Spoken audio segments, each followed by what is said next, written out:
al profesor Centeno, Magister, quien hace la razón de los dos proyectos que él dirigió durante este año.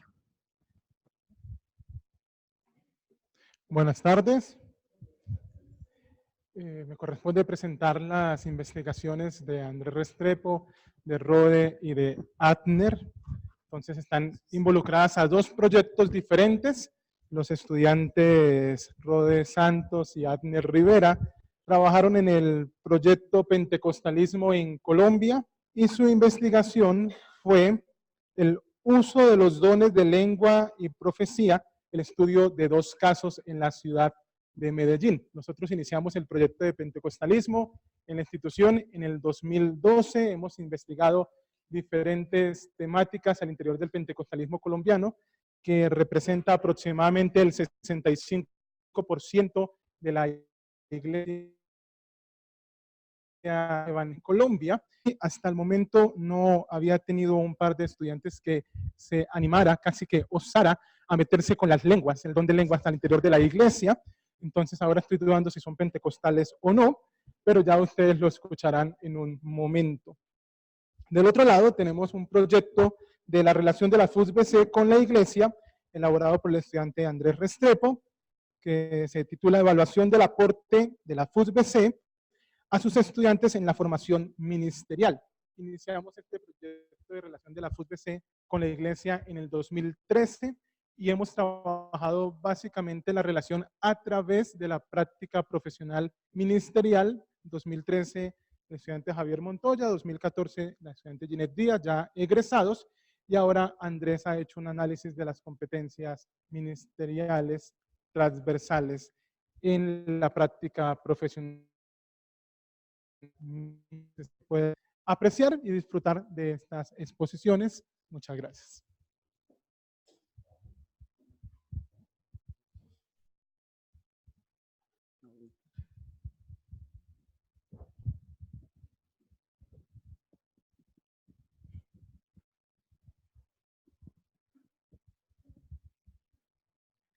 Buenas tardes, compañeros y profesores aquí presentes. Como ya lo dijo nuestro asesor, el magíster Johan Centeno, nosotros trabajamos con el título de nuestro proyecto de investigación. Se trata de uso de los dones de profecía y lenguas basados en 1 Corintios 14 y un estudio de dos casos. Este estudio nos llevó, o esta investigación, surge de el siguiente problema, dado que nuestras iglesias con tradición pentecostal utilizan estas manifestaciones muchas veces como parte de la liturgia del culto. Entonces llegamos a un problema de investigación donde se infiere que los dos casos de estas iglesias pentecostales de aquí de la ciudad de Medellín pueden estar malinterpretando el uso de los dones de profecía y lenguas dentro del culto.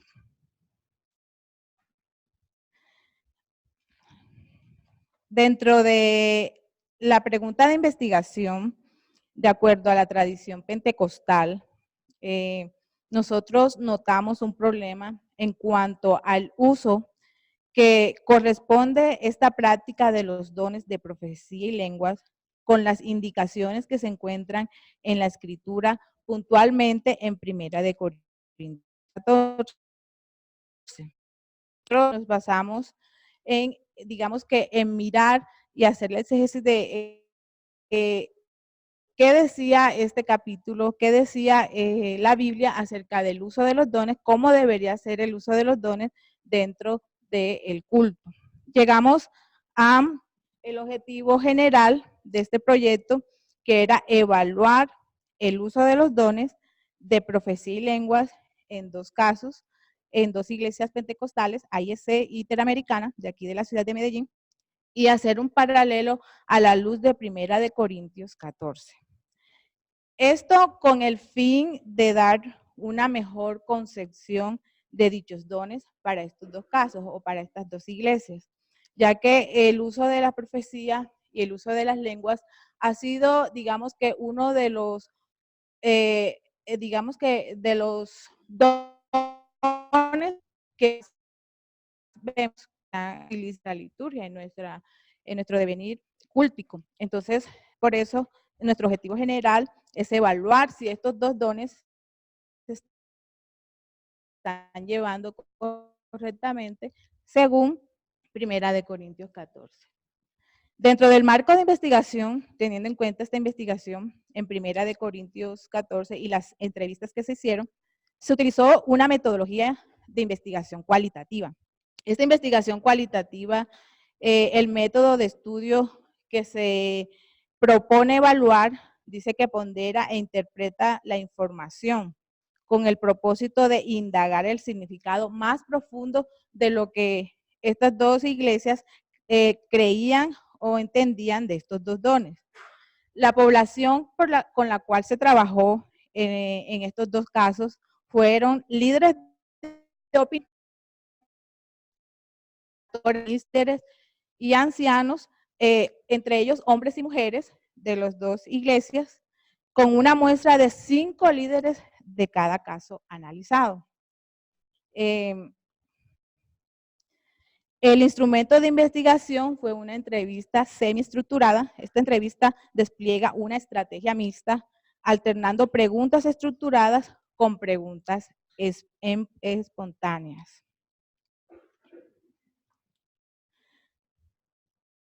Dentro de los resultados de la investigación cualitativa que se llevó, nos encontramos que con las entrevistas a estos líderes, muchos pensaron que un don es un regalo, que las lenguas pueden ser idiomas espiritual o humano y la profecía un mensaje de parte de Dios. El concepto de profecía para ellos era un mensaje dado al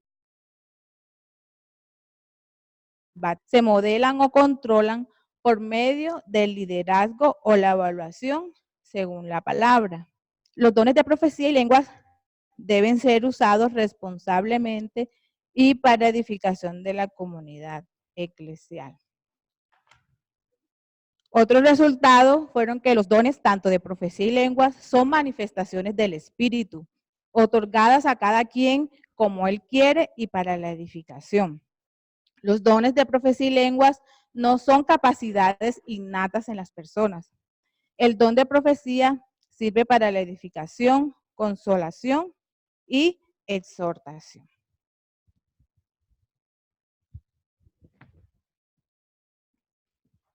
Bueno, continuando con esta investigación, nosotros llegamos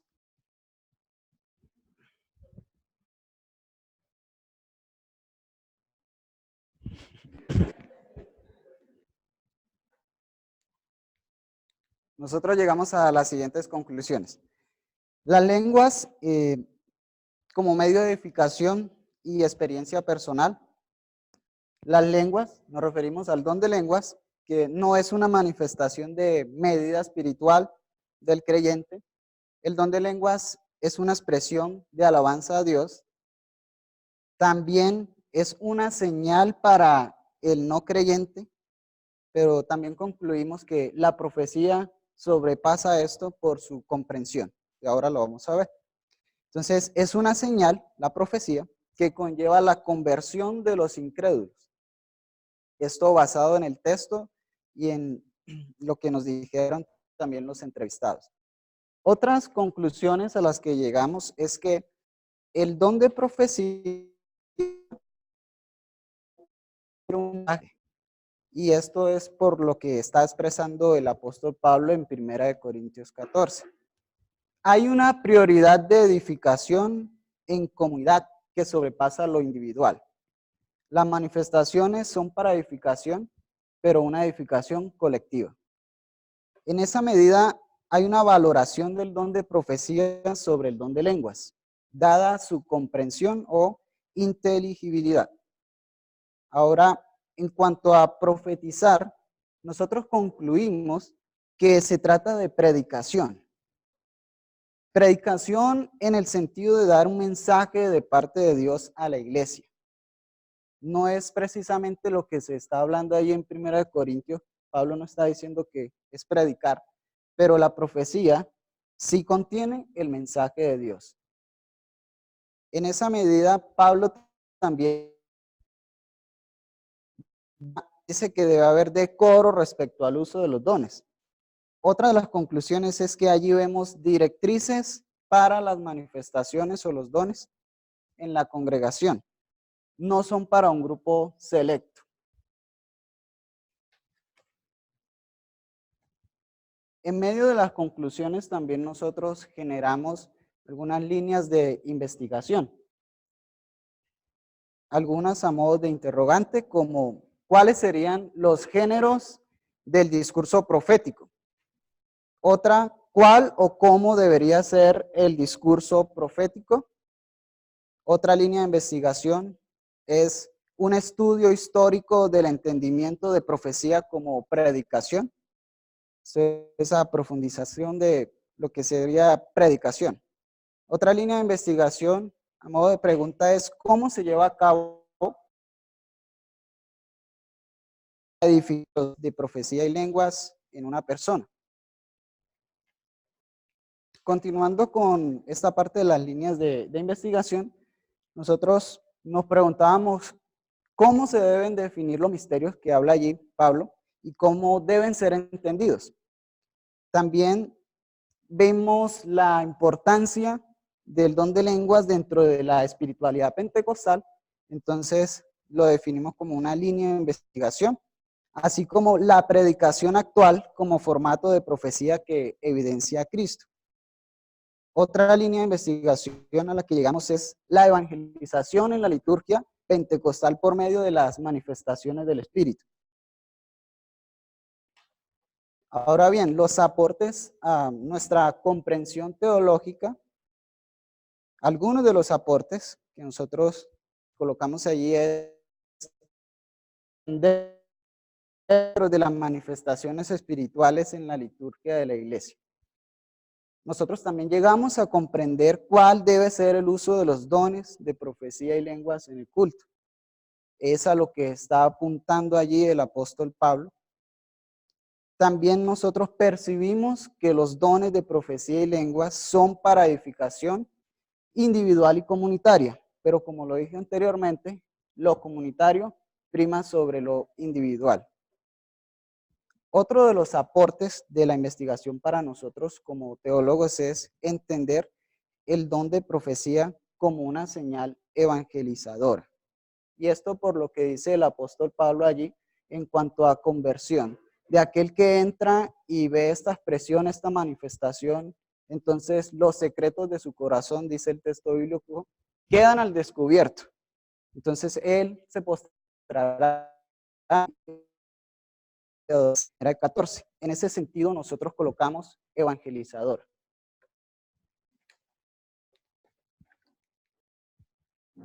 Dentro de estos aportes, también el don de lenguas, vimos que es una manifestación que tiene varias connotaciones. Y nosotros definimos que, según la investigación, son idiomas humanos que se pueden interpretar. Es decir, un idioma actual y real, ¿sí? Pero desconocido para aquel que lo está hablando. En esa medida también las lenguas son una expresión de alabanza a Dios y experiencia edificante a nivel personal.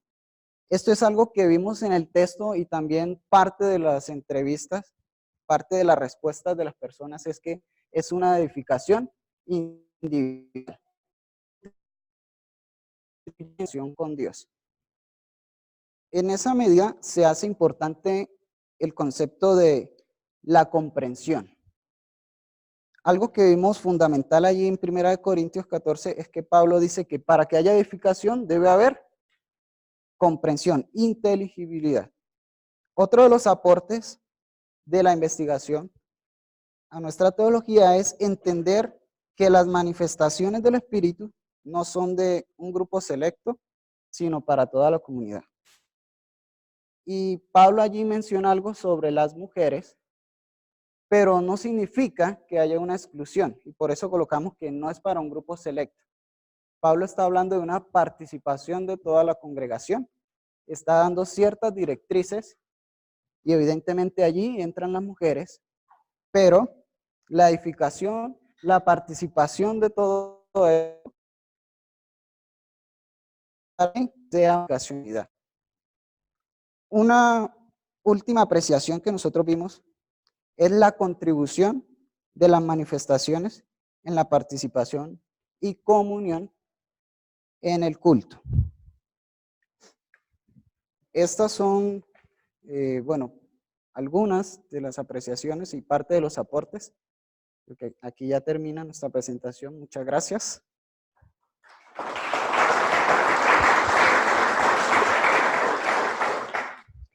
Muchas gracias, Abner y Rode, por su presentación. Está abierto el tiempo para que ustedes hagan preguntas. Muchas gracias por la presentación que nos acaban de hacer. Tengo una inquietud. En los resultados y conclusiones que presentaron, ¿podrían aclarar de pronto cuáles fueron los que surgieron de las entrevistas? Y si encontraron en las entrevistas que el manejo que se le da al don de lenguas en las comunidades sí es acorde a lo que encontraron ustedes en el estudio de 1 Corintios 14. Muchas gracias. Bueno, parte de lo que encontramos en las entrevistas, o más bien es todo lo que colocamos en los resultados.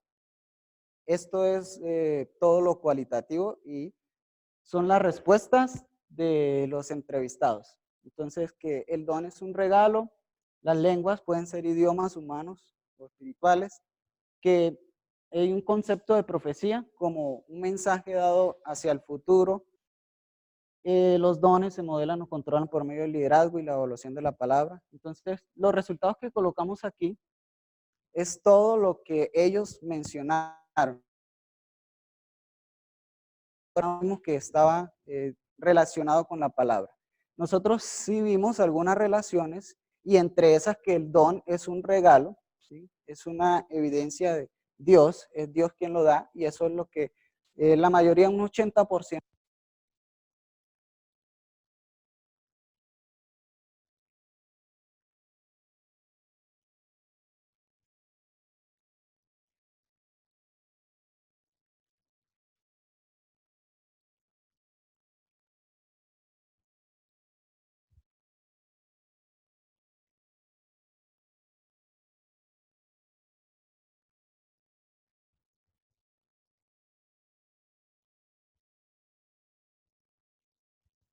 Así que es una edificación individual en el caso de las lenguas, y en el caso de profecía, que es para la congregación.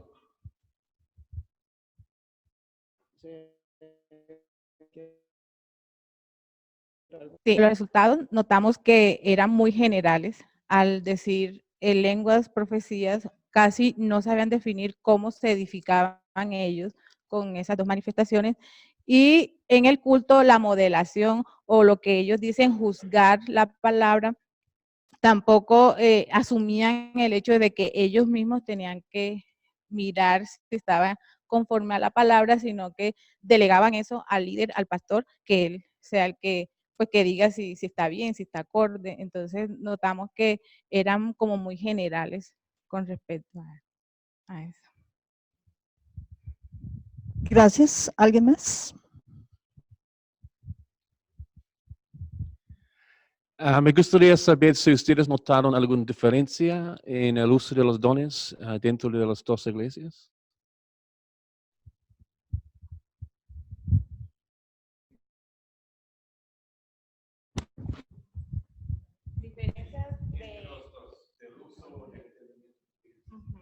Bueno, una diferencia que notamos fue que ellos pensaban o piensan que el hablar, el profetizar es el vaticinio, porque es lo que normalmente ven dentro del el uso de ese don. Entonces, la diferencia con lo que encontramos en la palabra es que el don de profecía para nosotros es el que declara los propósitos de Dios, y por eso nosotros concluimos que la predicación digamos que hace parte de la profecía, porque está declarando los propósitos de Dios. Entonces, solamente una persona dijo que era predicación, los demás era al vaticinio. Entonces, sí, es una gran diferencia en cuanto a ese don.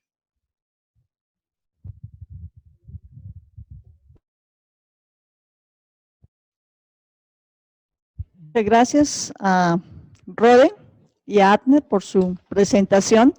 Vamos ahora a escuchar entonces a Andrés haciendo su presentación. Y mientras colocamos el micrófono, ustedes pueden levantarse, tomar agua, tinto. Vamos a tener un breve break de 2 minuticos. Bueno, buenas tardes, bienvenidos. Muchas gracias a todos por estar aquí. Y así damos inicio entonces a mi exposición, que tiene que ver con la investigación realizada que se llama Evaluación del aporte de la FUSBC a sus estudiantes en la formación ministerial. Y aquí quiero señalar que esta investigación tuvo como objetivo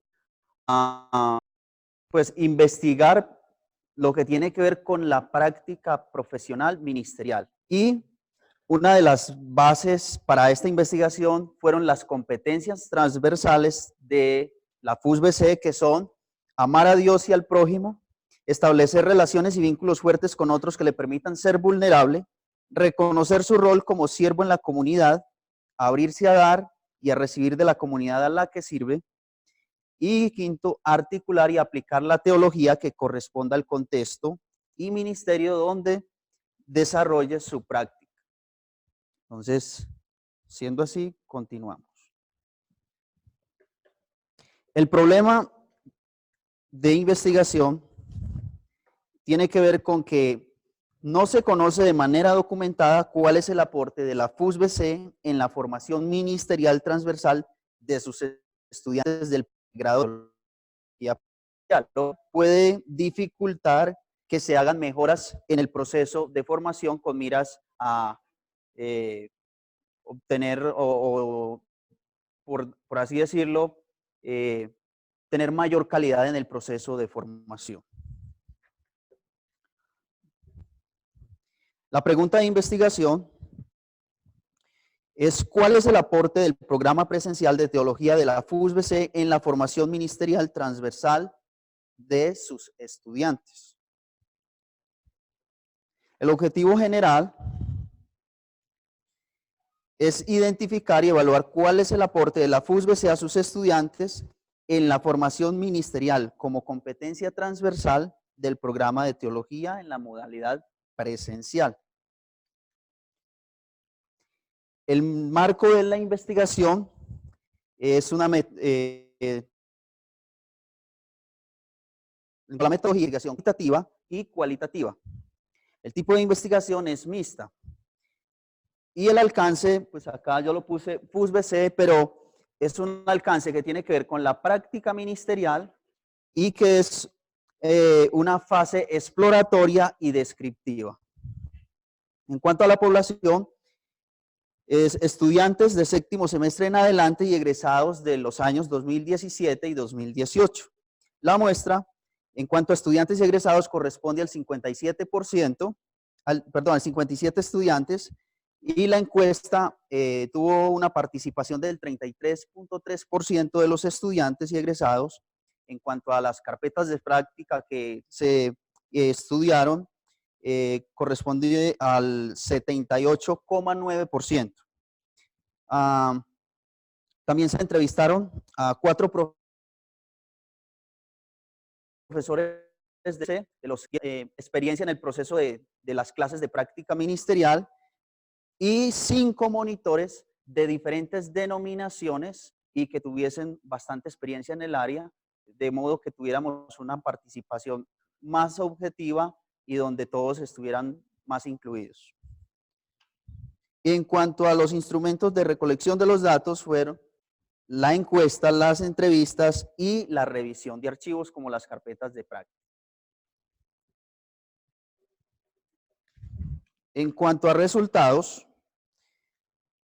encontramos que el 78,9% de los estudiantes de la FUSBC han desarrollado las competencias transversales. El 13,2% ha tenido alguna dificultad en el proceso de la práctica, pero han desarrollado las competencias. Y el 8,8% no desarrolló la competencia en la acción que se hizo. La competencia menos desarrollada por los estudiantes es establecer relaciones y vínculos fuertes con otros que les permitan ser vulnerables. Esta competencia la desarrollaron el 4,4% de los estudiantes. Es necesario fomentar mayor comunicación entre la FUSBC y las agencias de práctica. Esto porque los monitores, a la hora de abordarlos en la entrevista, no tienen muy claro cuál es su papel en el acompañamiento que le brindan al practicante de la FUSBC. No es claro quién guía al estudiante al escoger la competencia. Esto en las entrevistas que yo le realicé a algunos de los profesores, es el monitor y es el estudiante en que, en común acuerdo, ellos deciden qué competencia va a desarrollar el estudiante. Ahora, un profesor manifestó que esto es autonomía del estudiante. Resulta que los monitores no tienen claro este papel. Ellos, básicamente lo que nosotros encontramos es que ellos reciben el proyecto ya diligenciado y simplemente deciden dónde ponen al estudiante.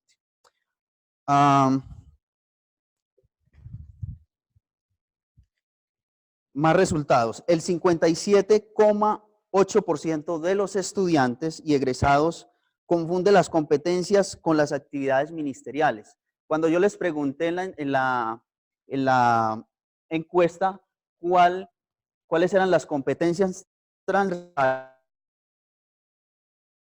me dijeron los bíblicos, me dijeron que eran los discipulados, entonces confunden las actividades con las competencias. El 86,8% de los monitores hacen las evaluaciones con base en las actividades y no en las competencias. Ellos en sus informes finales básicamente dicen, el estudiante hizo muy bien la tarea de dar el discipulado, pero no hace esta evaluación de acuerdo a las competencias. El estudiante en su proyecto establece la competencia a desarrollar porque es el área en la que necesita crecer. El monitor busca ubicar al estudiante en una actividad para la cual tenga habilidad. Entonces, el criterio que se está teniendo para ubicar al estudiante varía.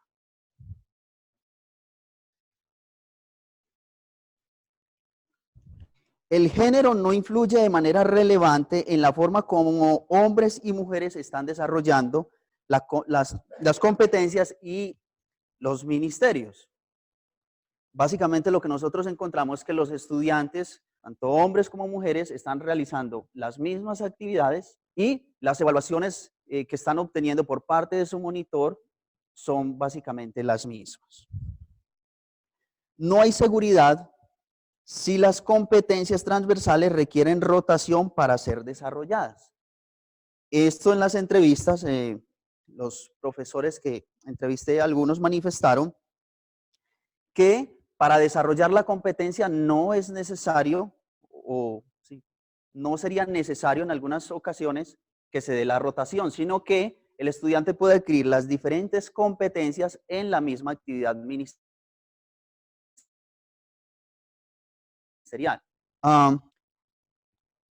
Y yo decía que no hay seguridad porque, bueno, hay un profesor manifestó que sí era necesario que se diera la rotación. Y también teniendo en cuenta el documento de práctica ministerial de la FUSBC, se indica que lo ideal es que el estudiante semestre tras semestre esté rotando por diferentes ministerios de acuerdo a las materias que está viendo.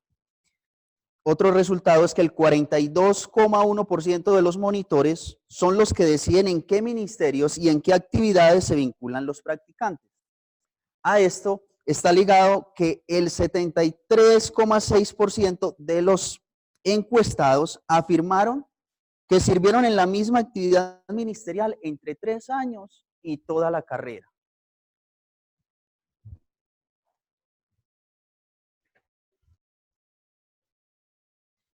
Se evalúa mucho la práctica profesional con base en los informes finales del monitor y el estudiante. A veces, y estos a veces no son muy fiables. ¿Por qué digo que no son muy fiables? Porque nos encontramos que digamos, un estudiante manifiesta, mi monitor no me acompañó durante el semestre, pero vemos en la evaluación que hace el monitor y él dice que el estudiante logró desarrollar la competencia e incluso da sugerencias en cuanto a lo que debe seguir mejorando. Cosas como estas.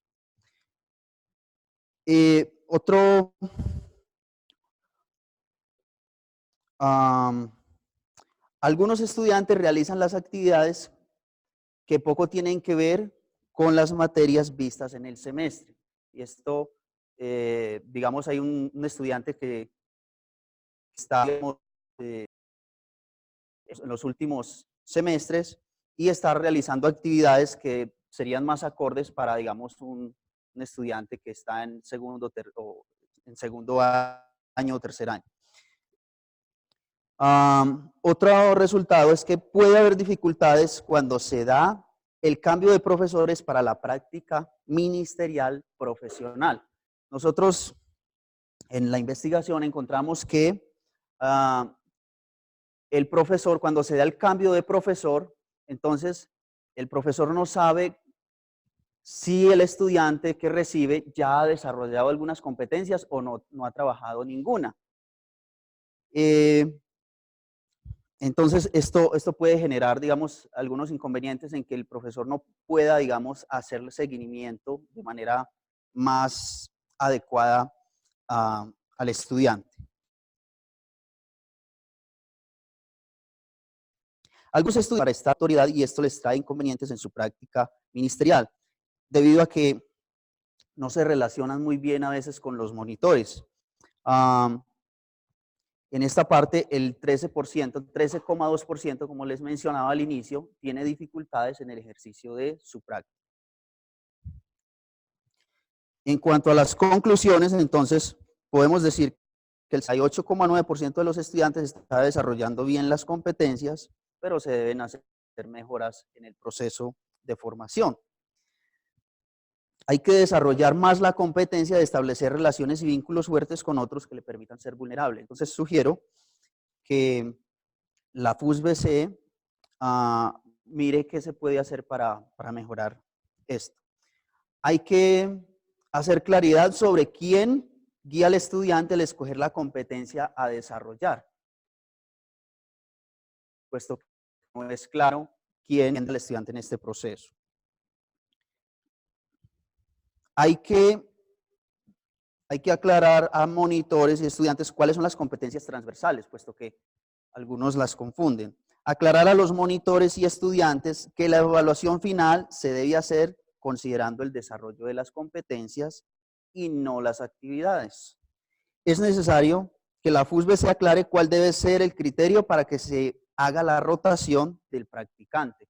Como les decía, el estudiante tiene la expectativa de desarrollar una competencia, o sea, buscar mejorar. Y el monitor busca encontrar en el practicante una habilidad para poderlo ubicar. Entonces, el criterio allí para ubicarlo no es claro. Se sugiere siempre buscar en la medida de lo posible la rotación por los diferentes ministerios. Se buscará para que el ministerio y la actividad se escojan entre el monitor y el practicante, dado que la mayoría, bueno, la mayoría de veces no, la mitad casi, el 41% la escoge es el monitor. Se sugiere a los estudiantes desarrollar actividades coherentes con las materias que está viendo al desarrollar la competencia. Se sugiere a la FUSBC no hacer rotaciones de profesores o, si de ser necesarias, hacer seguimiento al desempeño del estudiante durante toda su carrera. Y se recomienda a la FUSBC enseñar a los estudiantes a estar bajo autoridad y en autoridad. Para esto quiero recomendar este libro de Gen Edwards, que se llama Perfil de 3 monarcas. Bueno, personalmente me ha servido muchísimo en algunas dificultades que presenté en medio de la práctica. Posibles líneas de investigación, entonces, estudiar el aporte de la formación espiritual de la FUSBC al desarrollo de las competencias transversales, investigar cuáles son las competencias transversales que la Iglesia está viendo desarrolladas en los estudiantes, investigar la relación ministerial de la FUSBC y las agencias de práctica y el papel de los estudiantes en ella. Y, por último, el aporte a mi experiencia investigativa me aporta en el hecho de que debo tener confianza en que las herramientas adquiridas en mi proceso de formación son confiables a la hora de emprender desafíos como esta investigación. Y saber por medio de la investigación que puedo conocer mejor la realidad de la Iglesia y puedo dar una respuesta más acertada a su realidad. Muchas gracias.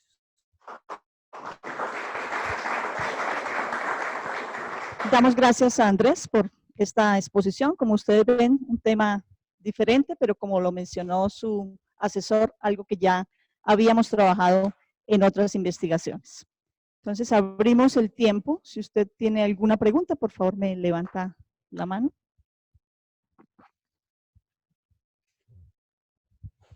Muchas gracias, Andrés. Mi pregunta es si tú tienes la esperanza que las iglesias sí van a responder a las necesidades que tiene el estudiante del seminario basado en la forma como está planteada la práctica desde aquí, o que más bien, en vista de que no hay esperanza de que eso va a ocurrir, que más bien el diseño de la práctica de hecho se hace en la iglesia. Y la otra pregunta es si ayudaría, si tú piensas que ayudaría o si se ha mirado modelos como los del SENA, porque uno se hace la pregunta, ¿cómo hacen ellos para que los practicantes hagan su práctica y puedan graduarse? Y las universidades en general. Ok. Bueno, en cuanto a la primera pregunta, si la recuerdo bien. Bueno, básicamente, esto es digamos, lo que uno plantea en una investigación como esta es, digamos, como el ideal, lo que debería ser. Entendiendo que la realidad de la iglesia es bien diferente, yo creo que sería más fácil que la FUSBC se adapte a la forma en que las iglesias están realizando sus actividades. Sin embargo, en medio de las entrevistas, 2 monitores manifestaron estar abiertos a cualquier sugerencia de la FUSBC para hacer algunos ajustes. Por lo menos en la entrevista lo manifestaron. Eso en cuanto a la primera pregunta. En cuanto a la segunda pregunta, pues la verdad se aleja un poco de la investigación que se hizo. Sin embargo, sí era, digamos, una pregunta que estaba rondando por allí en medio de la investigación. Y yo creo que es un poco diferente, dado que los estudiantes vamos a las agencias de práctica buscando, digamos, la oportunidad de servir, y digamos que que hay alta demanda, sí, somos muchos los estudiantes que estamos en las agencias de la ciudad, y ellos, digamos, dan la opción de escoger y de ubicar al estudiante. Mire, usted va a servir aquí. Y lo que uno ve, digamos, en el SENA o en otras instituciones es que ellos son los que piden al practicante para cubrir una necesidad que tienen. Yo diría que hace falta, digamos, más diálogo, y una de las las conclusiones que nosotros sacamos era que hace falta más diálogo, fomentar más diálogo entre la FUSBC y las agencias para que este proceso sea un poco más, sea más fácil de que se dé, puesto que hay que considerar, digamos, la competencia o las competencias que el estudiante debe desarrollar durante su práctica ministerial, pero también se debe considerar la necesidad que tiene la iglesia y que necesita ser cubierta por el estudiante. Entonces, eso es lo que yo diría en esa parte. Hay una pregunta que voy a leerla. Dice, dijiste que la competencia menos desarrollada es establecer relaciones y vínculos fuertes con otros que le permitan ser vulnerables. ¿Cómo se midió el desarrollo de esta competencia? ¿Tienes alguna propuesta para mejorar el desarrollo de esta competencia? Bueno, gracias al profesor Kevin por la pregunta. Bueno, lo que nosotros encontramos fue, digamos, cuando se hizo la encuesta, encontramos que la competencia menos desarrollada fue esta. Los que respondieron a esta encuesta fueron el 33% de los estudiantes egresados que estaban, digamos, aptos para participar de la misma. Resulta que al investigar en los archivos, también encontramos la misma dificultad. Fue la competencia que menos se desarrolló. Y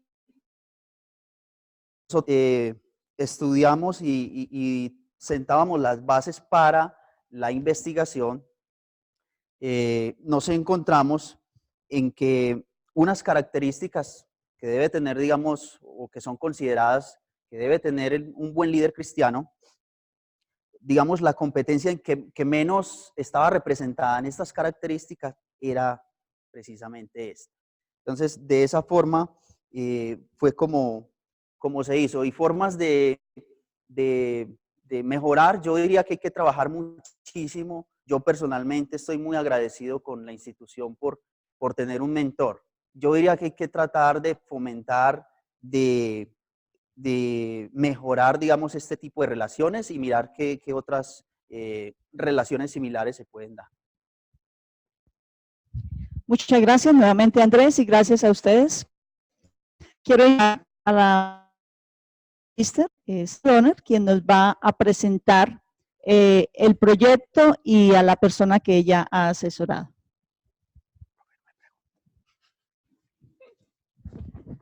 Buenas tardes.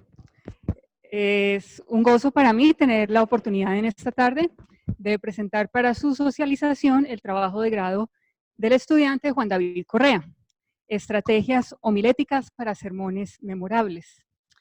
Esta investigación de Juan David es parte de la línea de investigación de teología práctica y el proyecto de investigación de homilética, del cual forma parte el semillero de expositores, cuyo líder me dijo que por favor aquí dijera que ese semillero era parte de ese proyecto.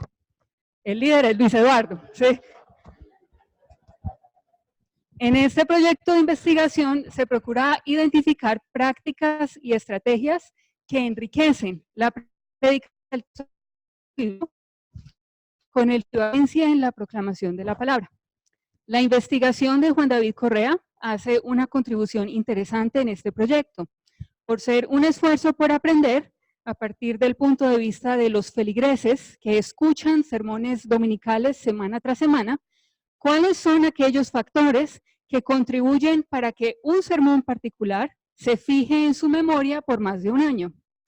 La investigación de Juan David se destaca por integrar aspectos del estudio neurocientífico de la memoria para una mejor comprensión de los tipos de recuerdo que se forjan a partir de lo que él ha llamado un sermón memorable. Esta investigación hace un aporte a todos aquellos que ejercen la predicación en la iglesia local y anhelan que su trabajo de preparación y exposición de la palabra no quede en el olvido, sino que germine y dé fruto en la vida de los oyentes. Por último, quisiera destacar el esfuerzo de David en investigación por ahondar y comprender el punto de vista de cada uno de sus participantes. Un esfuerzo que surgió, evidentemente, de su amor por el Señor, por la predicación de la palabra y por la iglesia, sobre todo la presbiteriana Cumberland.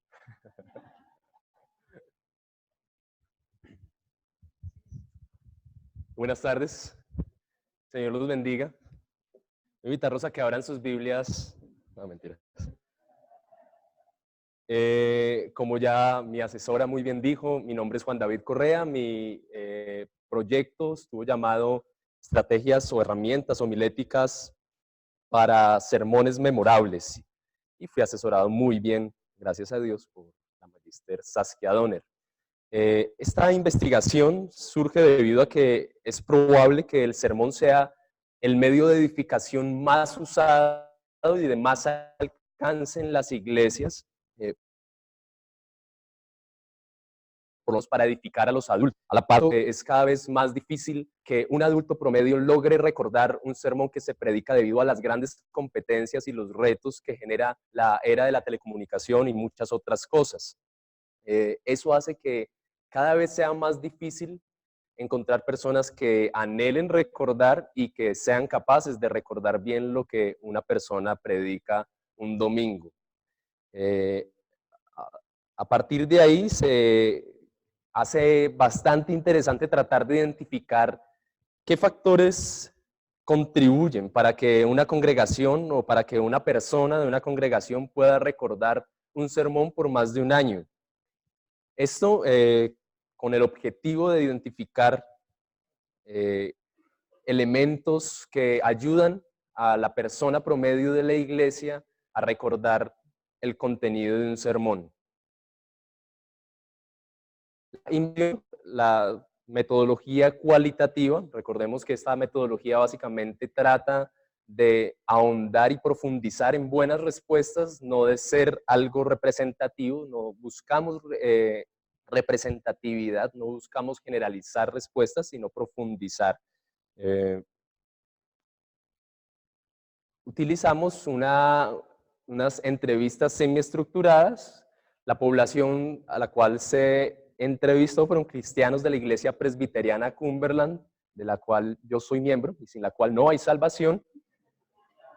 La muestra son 20 integrantes de la Iglesia Presbiteriana Cumberland de Emaús y de Andes, de la zona urbana, y se les pidió que tuvieran ciertas características, que no fueran predicadores constantes, porque lo que queremos es identificar qué cree y qué hace que una persona promedio que escucha un sermón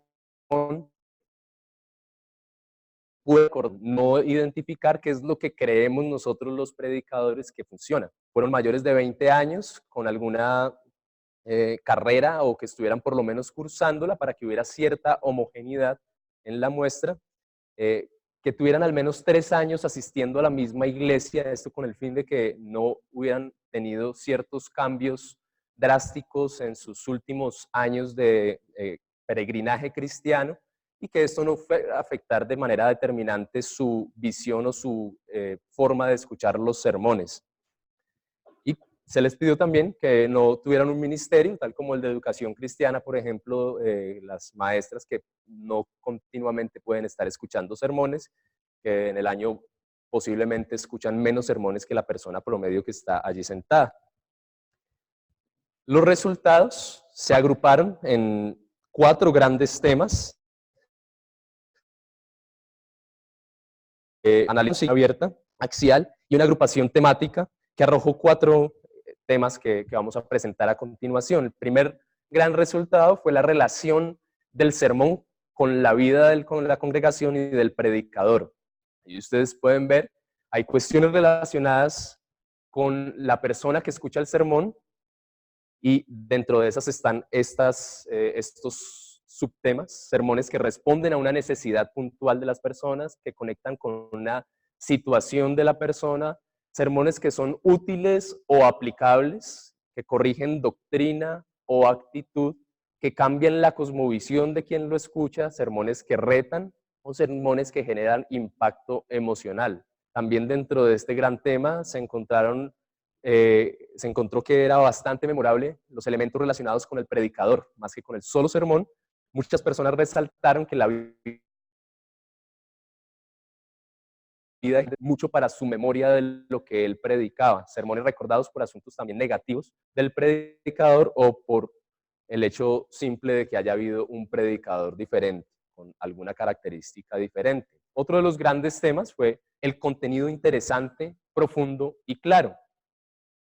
Hubo un subtema, que es cuestiones relacionadas con el contenido, y básicamente hay varias que ustedes pueden notar, sermones que tienen una exégesis interesante, una temática atípica, que no es lo normal que se predica en la iglesia, una profundidad en la exposición del texto, buena o clara exposición de un texto, presentaciones que evidencian preparación y estudio del texto. Es interesante, como vamos a notar más adelante en las conclusiones, que no solamente surgieron herramientas homiléticas, sino muchas otras cosas aparte del sermón mismo y del diseño del sermón. Sin embargo, también el diseño homilético aportó para memoria de los participantes. Resultaron que los sermones con buenos títulos, con un tema claro, el uso de buenas frases o ideas claras, sermones sencillos, estructuras o bosquejos claros aportaron para la memorabilidad, para poder recordar con tranquilidad y con facilidad un sermón que había sido predicado hace un año o más. Otro gran tema fue la planeación intencional para la recordación y la aplicación. Uno de los subtemas fueron elementos que refuerzan un concepto. Los participantes resaltaron que no solamente lo que se hacía dentro del sermón, sino muchas de las cosas que habían surgido en la congregación o en las vidas de ellos, la relación con la planeación que el pastor había hecho para muchas otras áreas de la iglesia, aportó significativamente para sus memorias. Entonces hubo conceptos reforzados en diferentes espacios o conceptos reforzados en diferentes sermones interesantes, sermones insertados en series. No solamente un sermón, sino el hecho de que sea una serie aporta significativamente para la capacidad de recordar un concepto. Objetos que funcionan como recordatorio, algunos elementos que el predicador o la iglesia proveyó para aportarle a la persona que está escuchando el sermón, y eso aportó mucho para su memoria. Elementos que facilitan la aplicación también fueron otro elemento clave dentro de la búsqueda de qué factor aporta para la memorabilidad. Sermones con un llamado significativo, con un espacio en donde la persona puede escuchar más directamente lo que el predicador está diciendo para sí, para su vida. Preguntas claves que ayudan a aterrizar la enseñanza o un ejemplo de aplicación. El predicador presenta un ejemplo, ya sea con su propia vida, con sus cómo aplicar. Y por último, el cuarto gran tema son asuntos adicionales que facilitan la comunicación, elementos visuales y auditivos adicionales, sermones que tienen un elemento artístico, un cambio en el vestuario, un cambio en la disposición del escenario, aportan mucho para la memorabilidad, elementos de la comunicación en el momento de la presentación, sermones donde hay un buen uso de la expresión corporal, un buen uso del humor, un buen uso de la voz, una conversación tipo más amigable y más tranquila, menos formal, donde se permite la participación de la audiencia, o sermones dinámicos, sermones menos acartonados en palabras puntuales y textuales de algunos participantes. También hay elementos ilustrativos y básicamente los participantes resaltaron que las buenas anécdotas o experiencias personales, las buenas historias o el uso de metáforas o analogías cotidianas. Dentro de la conclusión se identificaron algunos elementos y se trató de aparear lo que habíamos investigado relacionado con lo que los expertos, tanto en educación y en neurología, proponen, como los expertos en homilética proponen como herramientas, ya sea para la memorabilidad o para captar la atención y así recordar mejor un concepto. Estas 4 que estoy resumiendo acá son básicamente las 4 que podrían verse como un aporte adicional a lo que ya los expertos en predicación han dicho. La primera es campañas de expectativa, surgió en una misma iglesia con 2 personas diferentes, la idea de un pastor que lograba captar la atención de su audiencia lograba como generar cierta expectativa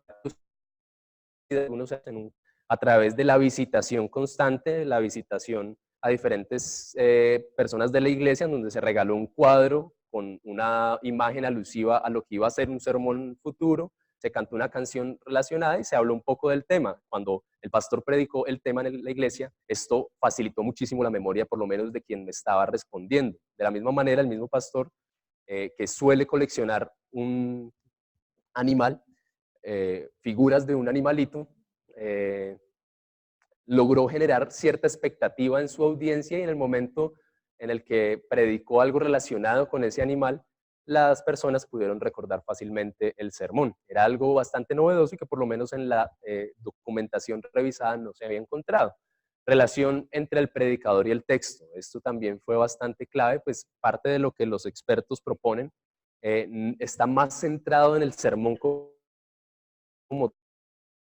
en el con el texto, y es evidente que por lo menos en nuestras comunidades donde la iglesia es relativamente pequeña y tiene la oportunidad de conocer y relacionarse con su pastor, el impacto que genera la vida del pastor sobre la memoria parece ser aún más significativo que lo que sus palabras hacen.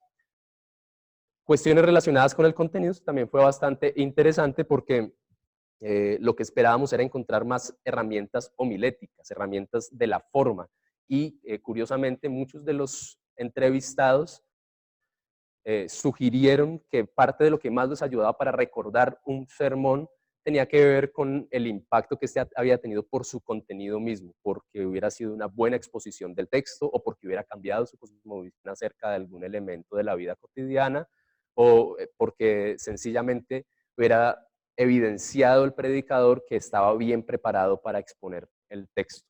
Finalmente, otro elemento que más nos fue interesante fue la planeación para la aplicación y la recordación, que evidencia que no solamente hay una planeación del predicador para entregar un sermón, sino también que hay una planeación intencional que le está ayudando a la congregación a identificar cómo puede aplicar ese sermón o cómo puede recordarlo. El aporte para mi vida como teólogo, creo que hay muchísimos, pero quise resumirlo básicamente. Mientras que iba editando y reeditando el trabajo, también iba preparando los sermones para la iglesia, y creo que parte de lo que más ha aportado en estos tiempos mi predicación ha sido poder entender un poco desde la perspectiva ya no de los expertos, sino desde la perspectiva de mis propias ovejas y de personas a las que comúnmente les estoy predicando, qué es lo que funciona y cómo puedo llegar más directamente a captar su atención. Y mi esperanza futura está al seguir trabajando como formador de predicadores, y creo que esto está aportando una buena herramienta para enseñarle a ellos qué es lo que la misma congregación está pensando. Otra cosa que no está aquí, pero aprovechando que tengo unos minuticos de más, quisiera decir, creo que la metodología que pude aprender en el caminar con la directora de tesis, con la casi doctora Saskia Donner, fue una bendición, y ha sido una bendición para mí trasegar como teólogo. Creo que anhelo de todo corazón poder seguir en la misma línea de investigación, trabajando en otras cosas que surgen, otras preguntas que pueden surgir a partir de esta investigación, y le agradezco profundamente al Señor y a Saskia por haberme guiado en este camino y ayudarme a entender cómo se hace una investigación como esta. Que el Señor los bendiga. Muchas gracias.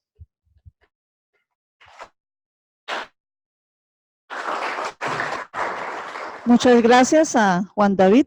Como decíamos, este es fruto de un semillero, entonces animamos a todos los estudiantes a que se vinculen a los semilleros, porque desde allí ustedes pueden empezar a formular sus proyectos de investigación. Abrimos el tiempo entonces para preguntas. ¿Puedo hacer un vaso de agua que me regalen, por favor? Sí. Estoy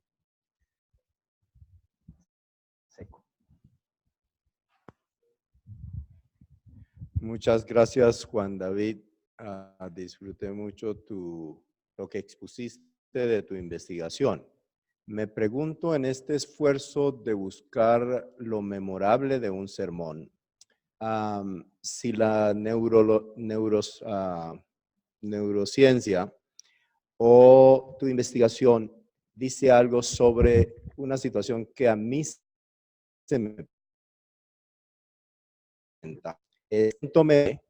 una canción, algo diferente. Yo recuerdo que Bill Gates soltó mosquitos en una presentación. El evento es memorable, pero la asociación con el contenido y con lo que la idea homilética no necesariamente está allí. Entonces, recuerdo cuando el pastor Juan David soltó unos mosquitos en la congregación, pero no necesariamente lo asocio con la enseñanza y la aplicación de la palabra.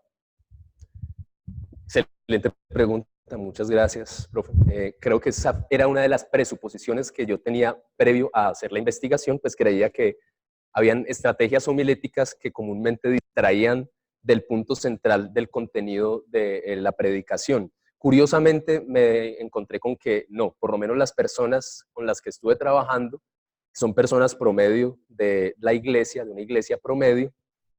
La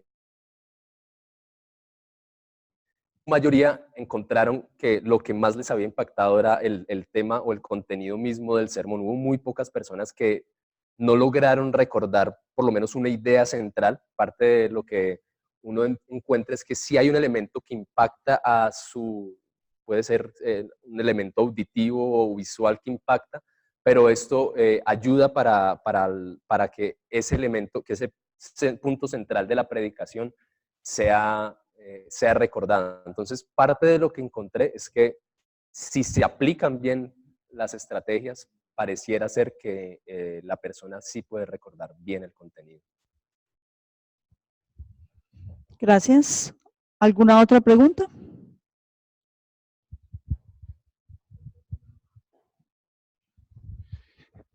Muchas gracias. Me gustó mucho la presentación. Quería saber si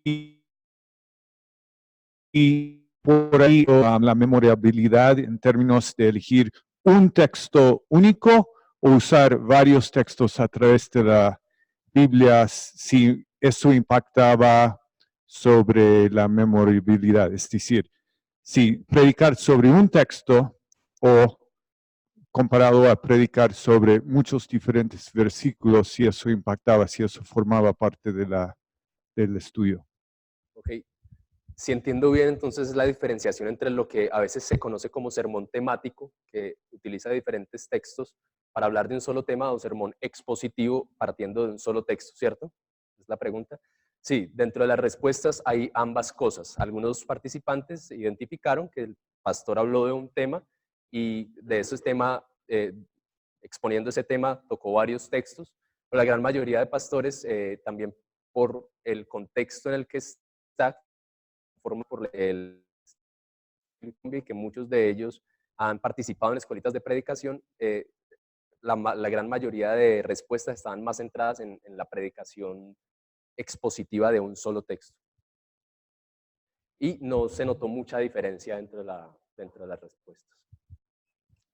Nuevamente, muchas gracias.